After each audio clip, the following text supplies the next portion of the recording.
What's up, everyone? Welcome to the video. Today we're going to take a look at how to change the cabin air filter in a 2023 Buick Envision. And I'll put a link in the description box of this video to where you can find these replacement cabin air filters if you're in need. So our cabin air filter is going to be located behind the glove box.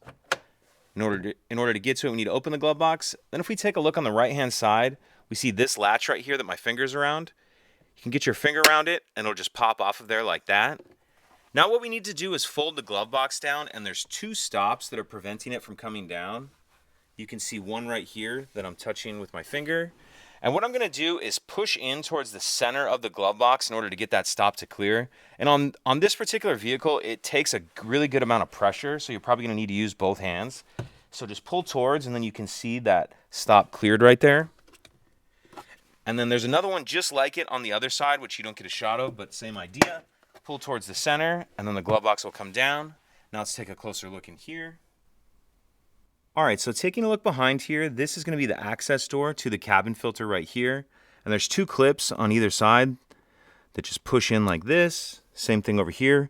So you'll push those clips in, and then that door will fold down like that. And now we see our actual filter right here. And this filter will slide out of here like this. Then when you install your new filter, make sure you're paying attention to the airflow arrows. You want your airflow arrows pointing down towards the ground.